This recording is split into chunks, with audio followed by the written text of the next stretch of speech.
আগের দিন আমরা যখন মেজারমেন্ট শিখেছিলাম কিছুটা, যে ফিজিক্যাল কোয়ান্টিটি মেজারমেন্ট মানে অ্যাকচুয়ালি কি, মেজারমেন্ট মানে হচ্ছে অ্যাকচুয়ালি পেয়েছিলাম সাম নাম্বার এন ইনটু ইউনিট, তাই না? আমাদের আজকে এই এন অর্থাৎ নাম্বার নিয়ে আমাদের কারবার। নাম্বার নিয়ে কারবার বলতে এই নাম্বারটা ফিজিক্সের ক্ষেত্রে আমাদের খুব ইম্পর্টেন্ট, কারণ এই নাম্বারগুলো আমাদের বলে দেবে যে আমাদের মেজারমেন্টাল ইনস্ট্রুমেন্টটা কেমন, কতটা ভালো বা কতটা খারাপ। ওকে, তো যাই হোক, সেটা নিয়ে আমাদের আলোচনা এই মুহূর্তে নয় যে ইনস্ট্রুমেন্ট সংক্রান্ত, আমাদের আলোচনা হচ্ছে সিগনিফিকেন্ট নাম্বার ক্যালকুলেট কিভাবে করতে হয়। তাহলে আমাদের বিষয়টা হচ্ছে যে কটা সিগনিফিকেন্ট নাম্বার আছে সেটাকে ক্যালকুলেট করা। তাহলে প্রথম নিয়ম যেটা, সেটা ভালো করে বুঝে নেবে এবং শিখে নেবে। সেটা হচ্ছে যতগুলো সংখ্যা আছে শূন্য বাদ দিয়ে, তাহলে জিরো বাদ দিয়ে যটা সংখ্যা বাদ দিয়ে সব সংখ্যা, সব সংখ্যারা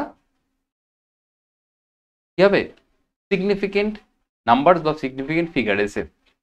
ওকে, তার মানে ধরো একটা সংখ্যা আছে 1379 ইত্যাদি, তাহলে ওই 1379, তাহলে এর সিগনিফিকেন্ট নাম্বার কটা হবে? দেখো নন জিরো যে কটা নাম্বার আছে, তার মানে এখানে সিগনিফিকেন্ট ফিগার হচ্ছে কটা, চারটে। ওকে, দ্যাটস গুড। কিন্তু জিরোর ক্ষেত্রেও কিছু নিয়মাবলী আছে। যেমন জিরোর ক্ষেত্রে নিয়মগুলো কি? জিরোর ক্ষেত্রে নিয়মগুলো হচ্ছে এটা যে প্রথমে তোমাকে দেখতে হবে শূন্যটা আছে কোথায়। শূন্যটা যদি একদম শুরুতে থাকে তাহলে সিগনিফিকেন্ট নয়। তাহলে প্রথম শূন্য সিগনিফিকেন্ট নয়। 2 নম্বর পয়েন্ট, শেষ শূন্য, শেষ শূন্যটা সিগনিফিকেন্ট নয় কখন, যদি দশমিক না থাকে। যদি দশমিক না থাকে, দশমিক না থাকে। ওকে, 3 নম্বর পয়েন্ট, এটাও খুব ইম্পর্টেন্ট। যদি দশমিক থাকে, যদি দশমিক থাকে থাকে তাহলে কি হবে, শেষ শূন্য সিগনিফিকেন্ট হবে, শেষ শূন্য সিগনিফিকেন্ট। ওকে, এবং যদি দুটো নন জিরো সংখ্যার মাঝখানে থাকে শূন্য, যদি দুটো সংখ্যার মাঝে, দুটো নন জিরো নাম্বার বলবো আমরা, নন জিরো নাম্বারের মাঝে থাকে, মাঝে শূন্য থাকে, তাহলে কি হবে, সেটা সিগনিফিকেন্ট। এবার আমরা কিছু যেটা করব সেটা হচ্ছে কিছু এক্সাম্পলস করলে আমাদের আইডিয়াটা ক্লিয়ার হতে থাকবে। ওকে, তো দেখা যাক সেগুলো কি হয়। ওকে, একটা একটা করে প্রবলেম দেখব এবং সেগুলো থেকে আলোচনা করব। ওকে, প্রথম ধরো একটা সংখ্যা আছে 102570। এই সিগনিফিকেন্ট নাম্বার কত হবে? Significant number.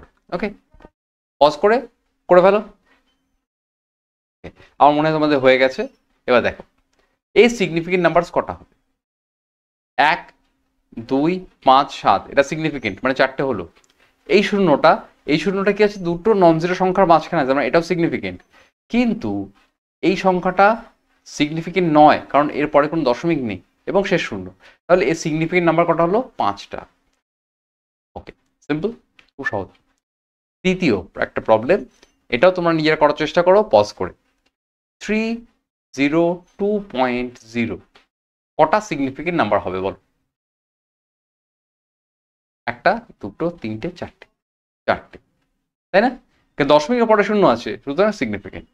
বেশ, আরো একটা করা যাক। আহা 05321.00, এখানে সিগনিফিকেন্ট নাম্বার কটা হবে? বেশ, এটা একটা কনফিউজিং ব্যাপার হচ্ছে, কারণ এই শূন্যটা কিন্তু সমস্যা। কিন্তু এই শূন্য নিয়ে সমস্যা আছে নেই, এটা শুরু শূন্য, সুতরাং এটা বাদ। তাহলে আমাদের সিগনিফিকেন্ট নাম্বার হচ্ছে একটা, দুটো, তিনটে, চারটে, এটা হচ্ছে 5টা।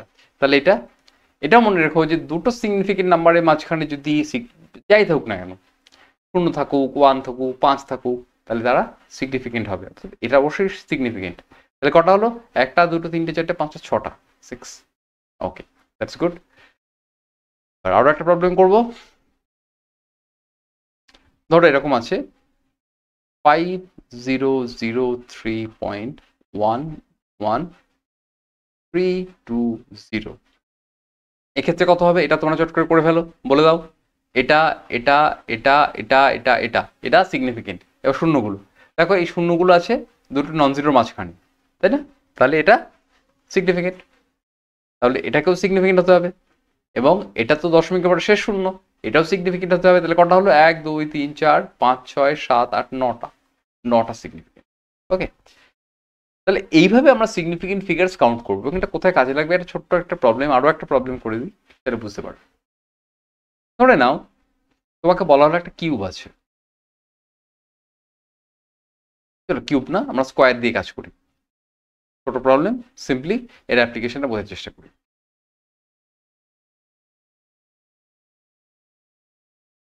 এরকম একটা স্কোয়ার রয়েছে আমাদের কাছে, তো সেই স্কোয়ারটা, তার প্রত্যেকটা মানে বাহু হচ্ছে 1.2।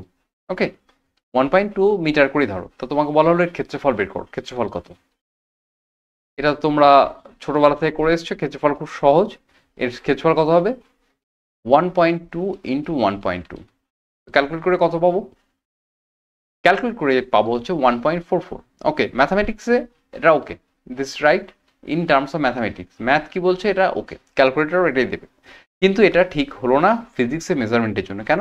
ফিজিক্সের মেজারমেন্ট বলছে যে এই যে তুমি ক্যালকুলেশন করছো, সেই ক্যালকুলেশনের সবচেয়ে মিনিমাম যে কটা সিগনিফিকেন্ট ফিগার হবে, রেজাল্টও শুরুতে যে কটা সিগনিফিকেন্ট ফিগার নিয়ে তুমি কাজ করবে, শেষেও তোমার সে কটা সিগনিফিকেন্ট ফিগার শো করতে হবে। তাহলে প্রথমে আমরা যদি এখানে দেখি, এখানে দুটো আছে, এখানেও দুটো, তাহলে এখানে তিনটে হবে কি করে? এখানে হতে হবে কত? দুটো। তাহলে আমরা এটা লিখতে পারি 1.4। এইখানে এই 4টাকে ড্রপ করার কিছু নিয়ম আছে, সেই নিয়মটাকে বলা হবে আসন্নায়ন বা অ্যাপ্রক্সিমেশন, যেটা আমরা নেক্সট দিন পড়বো।